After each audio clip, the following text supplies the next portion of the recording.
মা আৰু দেউতা গুৱাহাটীলৈ আহিছিল আৰু সেইবাবে মা দেউতাক ৰাতিপুৱাই অকণমান ফুৰাবলৈ লৈ গৈছিলোঁ। প্ৰথমে খানাপাৰাত গাড়ীত তেল ভৰাই ল'লোঁ আৰু প্ৰায় ৰাতিপুৱা মই খোজকাঢ়িবলৈ যাওঁ। ছ' যি ঠাইত খোজকাঢ়োঁ তালৈকে এনেকৈ গাড়ী লৈ যাওঁ, কিন্তু আজি মোৰ আটাইতকৈ ভাল লগা কথাটো হ'ল যে মা দেউতা আছে। মানুহজনী বিশেষ কাৰণত আহিব নোৱাৰিলে, তাইও বাৰু খোজকাঢ়ে মাজে মাজে মোৰ লগত। তাৰপিছত খানাপাৰাত তেল ভৰাই দেউতাই অকণ ব্ৰহ্মপুত্ৰ চাবলৈ ইচ্ছা কৰিছিল। তাৰপিছত সেইফালে গ'লোঁ, প্ৰথমে উঠিব দিয়া নাছিলে,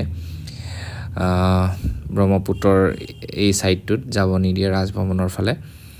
তাৰপিছতে মই যেতিয়া পৰিচয়টো দিলোঁ তেতিয়া তেওঁলোকে মোক যাবলৈ দিলে। মই ক'লোঁ যে মোৰ মা দেউতাক অকণমান পৰিৱেশটো দেখুৱাম, কাৰণ মা দেউতা ঘৰলৈ ঘূৰি যাবগৈ।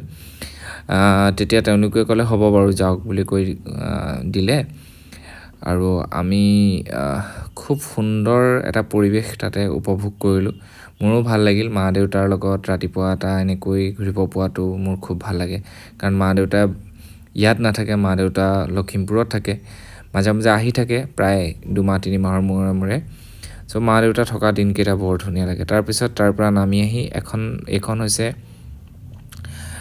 মানে উজান বজাৰৰ ওচৰৰ যিটো এই দৃশ্য, ইয়াতে আমি গাড়ী থৈ গৈছিলোঁ।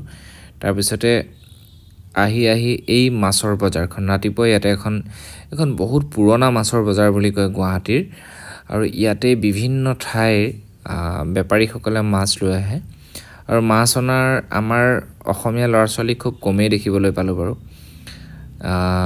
বেলেগ বেলেগ মানুহে আনে বা নিয়ে, আমাৰ মানুহবিলাকে ৰাতিপুৱা শুই উঠিব নোৱাৰে, জানেই আপোনালোকে এইটো কথা। এনিৱেজ এনেকৈ এয়া দেখিছে নহয়, একদম গাড়ী লাইন হৈ থাকে, এনেকৈ মানুহবোৰে নি থাকে। মোৰ ভিডিঅ'বিলাক কিছুমানে চাই ভাল পায়, কিছুমানে বেয়া পায় বাৰু। যি নহওক, ভিডিঅ'টো চাই আছোঁ শ্বেয়াৰ কৰি দিব বা লাইক কৰি দিব। এইটো মোৰ ব্যক্তিগত ভিডিঅ'। তাৰপিছত আহি শ্ৰদ্ধাঞ্জলিত অকণমান সোমোৱালোঁ, খোজকাঢ়িলোঁ, এক্সাৰচাইজ কৰিলোঁ আৰু মা দেউতাৰ লগত এই সুন্দৰ মুহূৰ্তটো মোৰ জীৱনত সাঁচি ৰাখিলোঁ। ধন্যবাদ। জয় অসম।